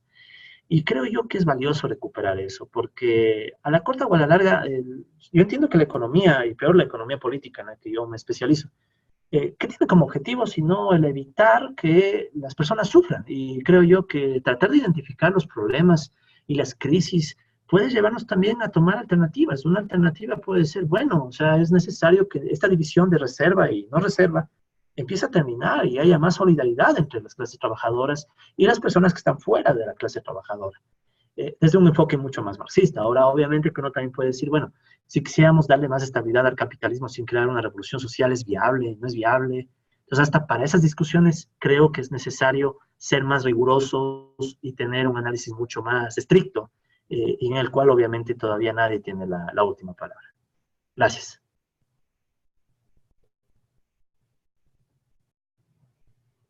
Gracias, John. Vamos a dar inicio entonces. Bueno, muchas gracias por tu exposición, John, estaba muy interesante. Así que ahora vamos a dar inicio al espacio de preguntas.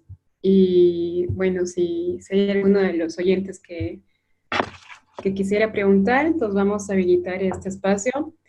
Ya saben que pueden habilitar lo que son los micrófonos, también lo que son el video, o simplemente escribir directamente en el chat. Me permite un comentario al margen. Por un instante creí que estaba hablando solo. No. Tuve esa sensación. Estaban apagados los micrófonos. No, Pero bien. ahora ya se habilita y pues quienes quieren pueden preguntar o de pronto también escribir al chat, ¿no? ¿Hay preguntas quizás?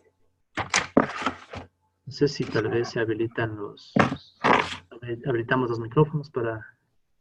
No, sí están habilitados. Solo que vamos a esperar si alguien se anima. Puede prender su cámara o habilitar también su micrófono. Bueno, mientras hacemos la espera, yo voy a aprovechar para preguntarte, John, gracias por la exposición. Sin duda el sistema capitalista es muy complejo. Así que en términos generales, pero bueno, esa pregunta va más en términos generales, ¿no? Por ejemplo, ¿qué pasaría en un contexto de una economía pequeña, abierta, altamente afectada por las fluctuaciones del precio de petróleo, no solo como Ecuador, ¿no? También en el caso boliviano? ¿Cuál sería el potencial efecto sobre los ciclos capitalistas? Obviamente que una respuesta definitiva no la tengo, pero con algunos intentos de simular el escenario, tengo la impresión de que como que los ciclos tienden a exacerbarse. Y obviamente la experiencia, al menos la experiencia ecuatoriana, parece estar bastante vinculada a eso. Es decir, cuando nosotros en el Ecuador tuvimos este último boom petrolero, desde más o menos del año 2000, o sea, los mejores años del boom fueron sobre todo el 2010, 11, 12, 13, digamos que los mejores años. Eh, yo creo que esta animación se expandió, pero ya exageradamente, ¿no? Entonces, como que la etapa de animación cíclica se vuelve mucho más amplia. De hecho, se llegó a hablar en el 2014 del milagro ecuatoriano. O sea, ya fue un poco, ya se exageró un tanto en la expansión que se llegó a tener. Cosa que cuando se te caen los ingresos petroleros en el 2015, en cambio, la crisis fue severa. O sea, en el 2016 la situación económica fue tan complicada, o sea, llegamos a tener el barril del petróleo ecuatoriano creo que llegó a $12 un día, en febrero del 16, en donde simplemente la gente ya especulaba que aquí se va a caer la dolarización, se va a caer el esquema monetario. Entonces me parece que estos flujos, igual puede ser con los flujos de deuda, ¿no? Lo que tal vez hacen es moverte los ciclos y volverlos más amplios o incluso retrasarlos un poco, pero no creo que sean capaces de detener la lógica cíclica. O sea, esa es la parte en la cual yo creo que los ciclos, si no implican una transformación estructural, difícilmente pueden llevarte a evitar estar cayendo en crisis tarde o temprano. Gracias, John. Bueno, veamos si podemos recolectar preguntas. ¿Alguien más que quisiera preguntar?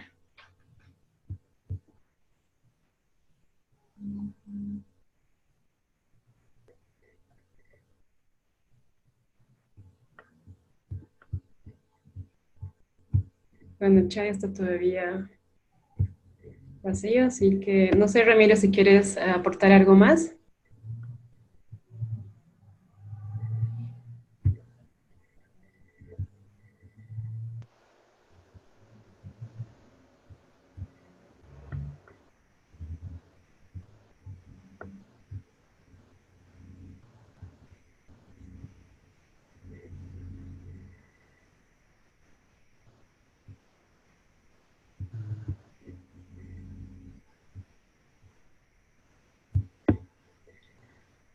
Bueno, creo que el sistema capitalista siempre es muy abstracto, así que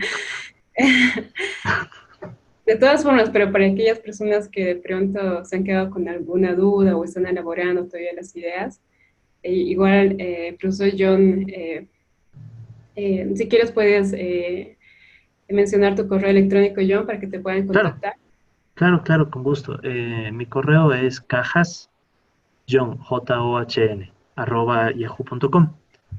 Entonces, con mucho gusto yo puedo recoger cualquier duda, observación y también les puedo compartir las láminas. De hecho, estas láminas las voy a subir inmediatamente a una página que tengo en academia.edu. Entonces ahí también pueden visualizar estas láminas y el trabajo también, el artículo del cual me baso también está en esa página. Creo que hay una pregunta. Sí, de hecho hay dos, así que lo puedes visualizar, ¿no, John? Claro. Dale, entonces te doy Ya. espacio para que puedas responder. Ok, perfecto. Entonces, doy lectura y a la vez respondo, ¿no? Para que podamos. Entonces, a ver, buenas tardes y gracias por la exposición y tan ilustrativa. Más bien, gracias a ustedes por estar pendientes.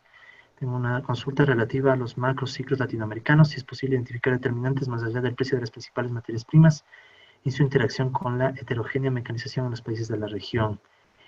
Yo creo que sí, es decir, de hecho, yo aquí me acojo a lo que alguna vez me planteó un profesor, tal vez alguno de ustedes haya escuchado de él, Leonardo Vera. En una conversación con él, él decía que incluso esta idea de Latinoamérica uniforme tal vez es muy dura. Yo creo que cada país incluso tiene ciertas determinantes que influyen en sus megaciclos, pero digamos que en términos latinoamericanos, una variable clave para mí es la deuda. La deuda, creo yo que ha influenciado bastante en definir las etapas de animación y crisis, que obviamente ha sido mucho más agudo en Latinoamérica que en otras regiones del mundo, porque sabemos que a la par de la deuda también han venido los programas de ajuste estructural, ha venido el Banco Mundial, el Fondo Monetario Internacional, y yo creo que esa es una variable. Otra variable que tal vez también pueda explicarnos estos megaciclos, aparte de los precios de las materias primas, es, y disculpen que ya me salga tanto de lo económico, pero yo creo que también es la cuestión de de la política como tal, ¿no? O sea, este vaivén que nosotros hemos tenido en Latinoamérica de procesos más progresistas, más de derecha, o incluso las dictaduras militares que tuvimos en su momento. Creo yo que estos también son elementos clave que hacen que en algunos países los ciclos hayan tomado una u otra forma. Compárese, por ejemplo, lo que fuera la dictadura militar en Chile o en Argentina o en Brasil, que fue de un tipo y llevó a un tipo de proceso económico versus la dictadura que fue, por ejemplo, en Ecuador. En Ecuador tuvimos una dictadura bastante blanda, de hecho, especialmente la de los años 70, y al inicio una dictadura más bien desarrollista, o sea que, claro que después esa dictadura fue tumbada por otra dictadura, y etcétera, pero lo que voy es, creo yo que hay demasiadas variables, de hecho, la deuda, el proceso político, ¿quién quita que incluso esté entre las variables que definen nuestros megaciclos las mismas estructuras productivas? Es decir, yo he hablado aquí abstractamente de mecanización, pero muy probablemente los ciclos que tiene un país como México, un país que tiene un determinado nivel de industrialización, obviamente bastante dependiente de su interacción con Estados Unidos, es casi un hecho que tiene ciclos muy distintos a los que puede tener, vamos al mismo caso ecuatoriano, un país más bien bastante dependiente de petróleo, banano, cacao y productos primarios. Entonces, y no se diga Brasil, ¿no? Que es otro gran país que en su momento tuvo un alto nivel de industrialización y se ha ido decayendo. Entonces, yo creo que hay una complejidad bastante grande, ¿no? Entonces, hay múltiples variables, pero me quedo con deuda, proceso político, estructuras productivas como mínimo. Y aquí hay otra pregunta. ¿Cómo ha influido el tema de la dolarización en el tema salarial en Ecuador? Realmente a corto plazo la dolarización implicó licuar sueldos, o sea, así clarito.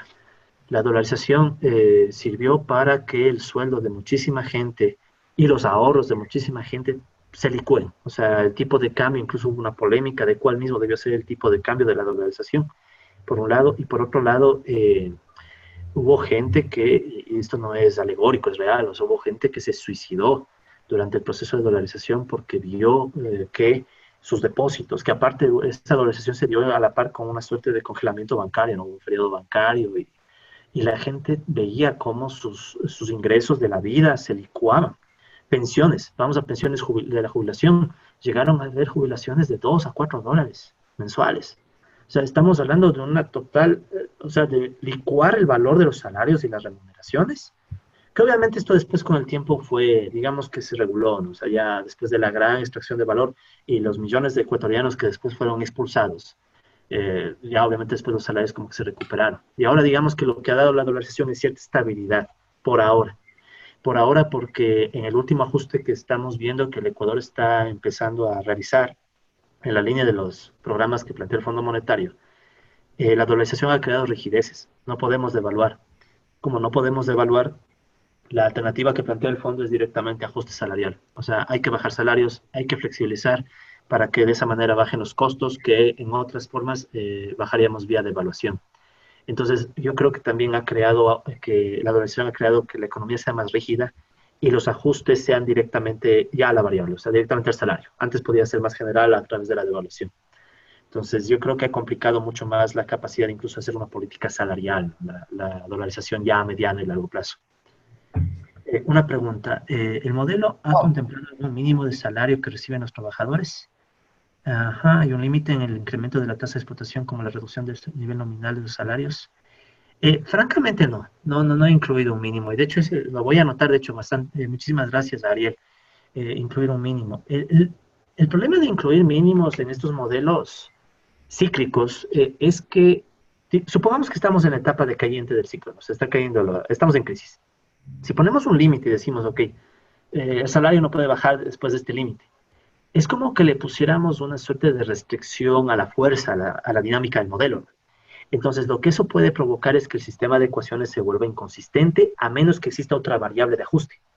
Es decir, es como pensemos en un sistema de ecuaciones súper básico, dos ecuaciones, dos incógnitas. Si yo le pongo otra restricción, puedo obtener tres ecuaciones y dos incógnitas. Entonces, yo necesito crear otra variable de ajuste para que el modelo otra vez pueda funcionar. Entonces, si se hiciera un ajuste como, por ejemplo, un salario mínimo, habría que también pensar, creo yo, en qué variable se ajusta cuando llegamos al mínimo. O sea, estamos en el mínimo. ¿Qué es lo que hace que el capitalismo no se baje del mínimo? Y aquí es donde yo al menos no comparto mucho la idea del mínimo porque en la práctica, al menos en Latinoamérica, somos campeones en saber que los salarios mínimos a veces son simbólicos. ¿Qué pasa en toda la economía informal donde el mínimo simplemente no rige? Pero de todas maneras lo voy a pensar, pero yo creo que va a volver al modelo más complejo y va a generar dinámica, o sea, va a crear más inestabilidad.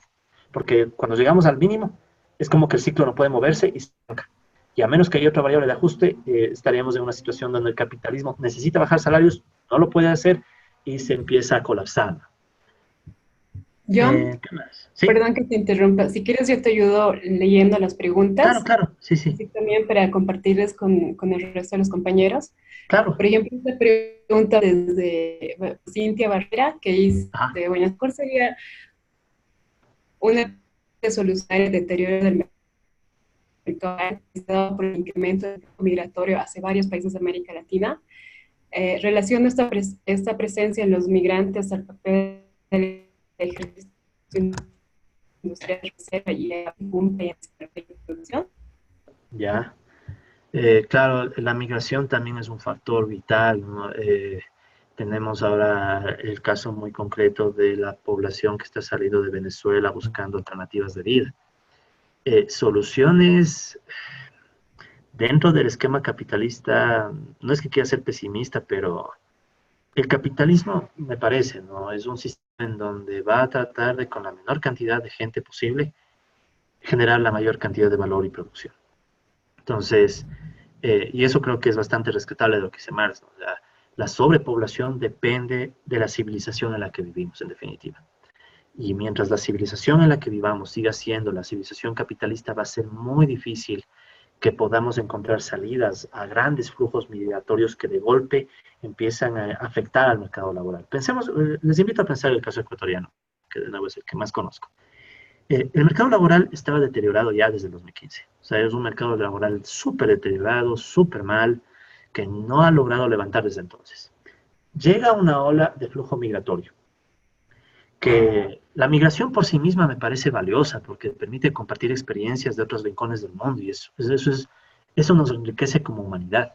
El problema es que si el capitalismo, pensemos en un capitalismo en crisis, y un capitalismo en crisis que de repente le llega un flujo migratorio fuerte, genera más presiones. O sea, a la larga tal vez sea útil para aumentar la explotación y para que el capitalismo salga de su crisis, posiblemente, ¿no? O sea, hoy en día tú puedes encontrar en el Ecuador trabajadores que laborarán al día menos de $8.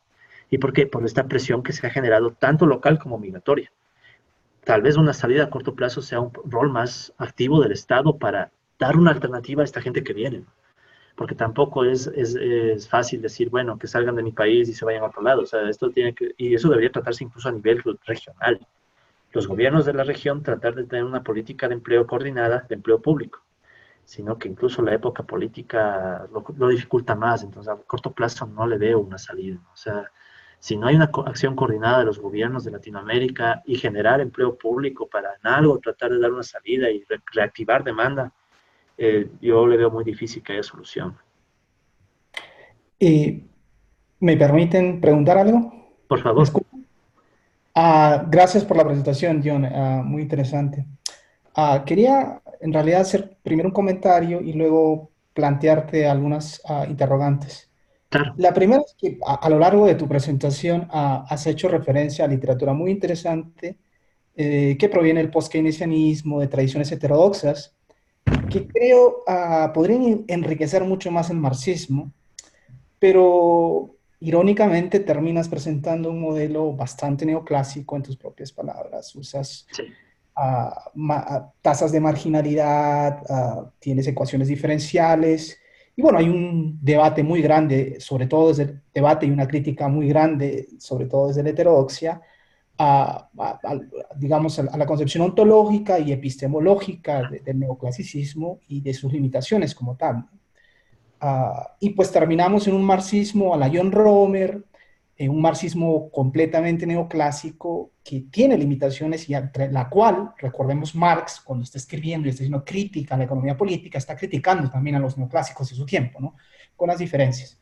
Entonces, yo entiendo que uno de los argumentos que esbozas es la complejidad que eso implica, ¿no? Por ejemplo, traer e introducir cambio tecnológico como una variable endógena o inversión en vez de ahorro como el factor determinante del crecimiento, etcétera, a lo Keynes, ¿cierto? y la complejidad que eso genera, pero creo que es algo en lo que tenemos que avanzar, Ujú. porque desde la teoría crítica es lo que necesitamos, ciertamente. En fin, ese es un comentario general que quería hacerte y, pues si puedes decir algo, ¿por qué escoges ese camino antes que el camino más cercano a la heterodoxia? Y creo que es más cercano al marxismo también. Pero ya más en términos del modelo del cual presentas, tienes una discusión interesante acerca del poder como, del dinero como poder. Son trabajos muy interesantes que se han desarrollado, pero siento que no se introduce en el modelo finalmente, ¿no? Terminas explicando productividad desde la lógica bien convencional de la marginalidad, ¿ok? Y luego también introduces la función de explotación, y cómo tiene un impacto en términos de la productividad y por tanto en la intensidad, y eso tiene un efecto en el crecimiento o en la tasa de acumulación de capital, pero que termina siendo casi una variable exógena. No la endogenizas, no es parte del modelo al fin y al cabo. O sea, una discusión rica, pero que no tiene una consistencia interna con el modelo que desarrollas. Luego tienes el modelo dinámico y no veo cómo el ejército de reserva industrial o ese surplus de trabajo se introduce en el modelo, ciertamente, sobre todo en su impacto en la función de explotación y en el cambio que eso puede generar en la tasa de ganancia, ¿no? O la tasa de crecimiento del capital. Eh, y siento que al final tus conclusiones son muy... siento que existen, si te malentendí, disculpas adelantadas, pero siento que planteas esto desde la proporcionalidad entre la acumulación de capital y el nivel del empleo, que es básicamente una noción de Smith. Recuerda que Marx realmente está hablando sobre desproporcionalidades, pero siento que tu modelo va en esa lógica. Que si no mal entendí, el momento que hay incremento en la acumulación de capital, también un incremento en el empleo. Cuando en realidad, desde mi entendimiento, cuando hay acumulación de capital puede suceder con crecimiento en el empleo, decrecimiento o en un proceso de estancamiento, ¿no?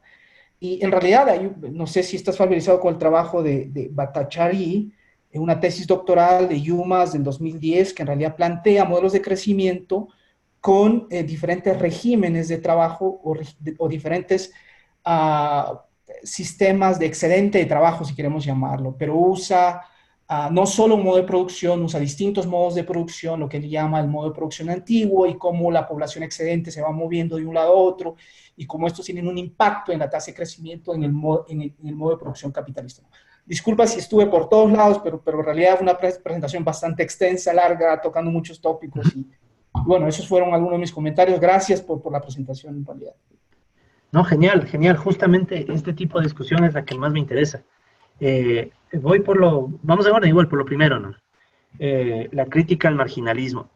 Bueno, antes que nada, dejo constancia, ¿no? Que en toda la presentación yo mismo he tratado de identificar los puntos que realmente se podrían o incluso se deberían ampliar.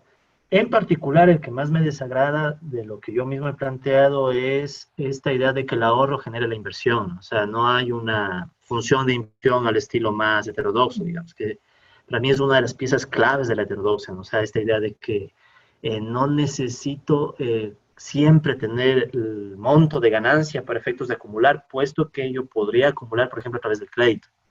Y a través, básicamente, de lo que llamamos el espíritu animal, ¿no? Para volver a las bases, volver a Keynes. Entonces, yo concuerdo plenamente en que esto le falta al modelo, pero también quiero hacer una mención, ¿no? Mi plan original, siendo muy sincero, es tener varias lecturas del mismo proceso.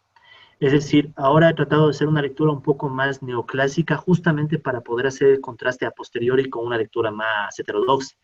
De hecho, en este mismo momento estoy trabajando ya en un modelo que es un poco más complicado, o sea, bueno, no un poco, es bastante más complicado ya en términos del análisis ya matemático, porque solamente la inclusión de la función de inversión en un modelo implica a su vez tener que incluir capacidad instalada, tasas de capacidad instalada, puesto que si existe una función de inversión, no necesariamente va a haber lo que nosotros convencionalmente conocemos como equilibrio. Entonces ya tenemos que tomar en consideración que hay un efecto de demanda efectiva, de demanda agregada, que va a hacer que no se utilice toda la capacidad de stock de capital instalado. Entonces eso ya de por sí ya implica también una complejidad adicional al modelo. Aparte de eso, también el considerar hasta qué punto se debe trabajar en marginales y no en discretos. O sea, eso matemáticamente sí es una cosa compleja. Porque si uno, por ejemplo, ¿no? Hay bastantes trabajos heterodoxos post-keynesianos que hablan bastante de esta idea de, por ejemplo, en el ajuste salarial, ¿no? De que el ajuste salarial se dé con un retardo, un T-1, dependiendo de quién tiene el poder para hacer el ajuste, si son los salarios o los precios, a través de los capitalistas. Entonces eso también genera otra complejidad matemática adicional que cada vez lo vuelve más, o sea, lo que más temo es que cada vez se vuelve tan complejo que perdamos la capacidad de ver la imagen en amplio, la gran figura, ¿no? Dónde va cada pieza. Pero concuerdo, o sea, concuerdo. Y ahora, en lo que sí tengo cierta discrepancia es en la discusión ontológica. Eh, yo no estoy muy seguro que Marx en su obra haya logrado hacer una crítica a cabalidad de lo que terminaría siendo el neoclasicismo, ¿no? O sea, me parece que Marx tiene un enfoque, o sea, tiene un análisis tan amplio, es una teoría que se sostiene en sí misma, que no le veo a priori muy cercana, a veces incluso a la heterodoxia, o sea, o a la ortodoxia. O sea, yo creo que, al menos el pensamiento marxista creo que tiene esta posibilidad. O sea, yo creo que el marxismo puede ser el camino que genere la posibilidad de generar empates. Porque muchas veces, por ejemplo, ¿no? O sea, ¿por qué no tener en el mismo modelo los dos escenarios? Un escenario más neoclásico y un escenario más post-keynesiano. Y después empezar a ver cuál se ajusta mejor a la realidad. O sea, yo creo que deberíamos apuntar a eso y es más, a cierto eclecticismo. Porque si somos bien rigurosos, la economía como ciencia en cuanto tal tiene límites y desde cualquier corriente. O sea, yo al menos soy crítico de la economía en todas las corrientes, a pesar de tener cierta raíz marxista. Yo creo que el marxismo no ha logrado desarrollarse como ciencia, ni tampoco los enfoques post-keynesianos, ni los enfoques neoclásicos, por esta misma separación. Es decir, tal vez cuando empecemos a converger, lo cual no significa, por ejemplo, meter optimización intertemporal a todo. Yo odio la optimización intertemporal, pero por lo menos considerar qué herramientas de cada corriente pueden empezar a empatar, ¿no? Entonces, digamos que es el objetivo final, tener un gran modelo que pueda ser, dependiendo si tú cambias ciertos elementos, más neoclásico, más post-keynesiano y ver cuál se ajusta a la realidad. Ese es realmente el objetivo, sino que está en proceso, ¿no? Está en proceso. Ahora, voy a lo segundo. ¿Cómo introducir varios elementos que se han discutido y no han estado? O sea, se han dejado las puertas abiertas, pero no se han incluido. Creo que sobre todo el endogenizar la mecanización, por ejemplo. Yo sigo creyendo que la endogenización de la mecanización es clave y creo yo que ahí va a entrar mucho el rol de hasta qué punto podemos considerar, por ejemplo, estas tendencias como la ley de Verdon, ¿no? Del hecho de que la misma productividad y, bueno, uno podría encadenarle con la mecanización. La mecanización y productividad dependen del proceso de acumulación, o sea, con esta suerte de efecto de retroalimentación positiva, ¿no? Que asumimos a veces en los enfoques más post-keynesianos. Entonces, sí estoy considerando eso a futuro, o sea, a futuro porque créanme que solo llegar a este modelo en realidad ha tomado tiempo porque digamos que es la primera lectura que puedes sacar de Marx. Y como admito, o sea, yo vengo de una corriente neoclásica, entonces este era el instrumental que en su momento tuve a la mano. Este artículo se publicó en el 2018, si no me equivoco. Ahorita yo estoy haciendo algo mucho más complejo, pero la endogenización de la mecanización es clave. Y este que es, digamos, para cerrar la discusión de este tema, el poder. ¿Cómo representar el poder en un modelo? De hecho, mi tesis doctoral es justamente eso, o sea, cómo entender el poder. Y créanme que la discusión sobre el poder se me ha hecho tan compleja, porque, por ejemplo, ¿no? En enfoques heterodoxos, la discusión del poder tiene mucho que ver con el elemento distributivo, ¿no?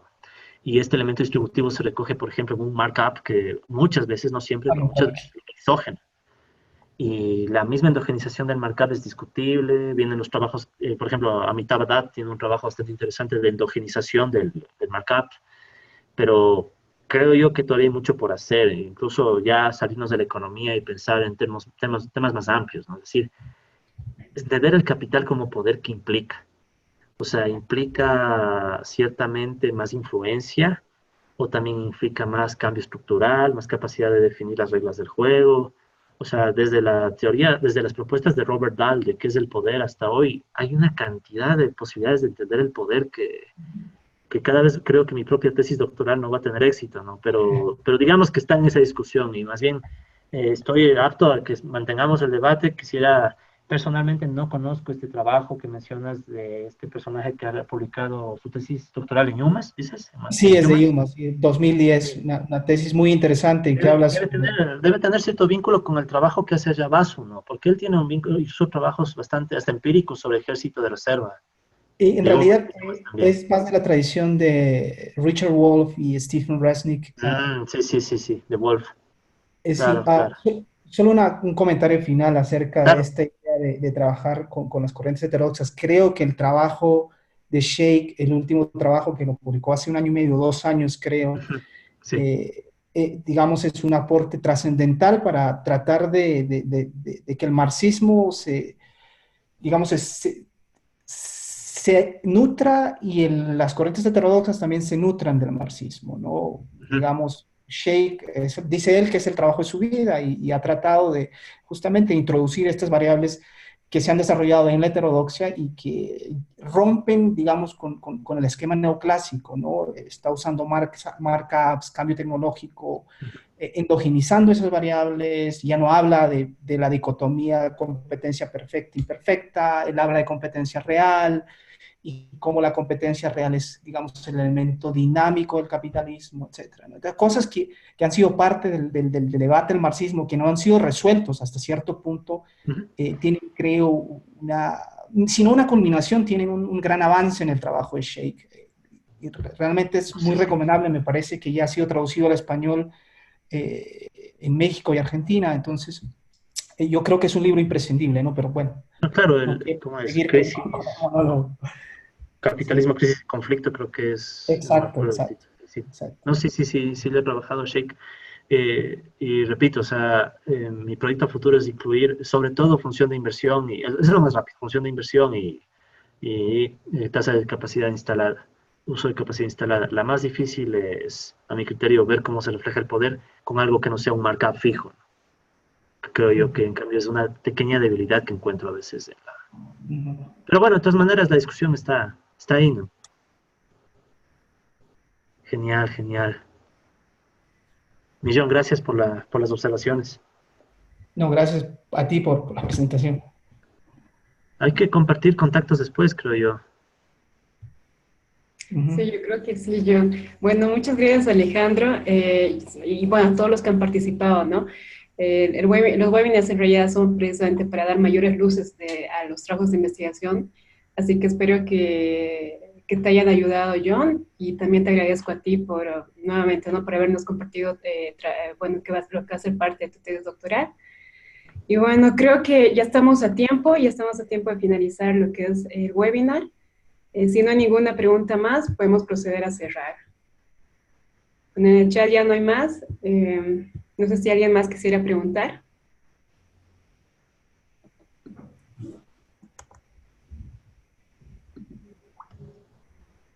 Creo que no, ¿verdad?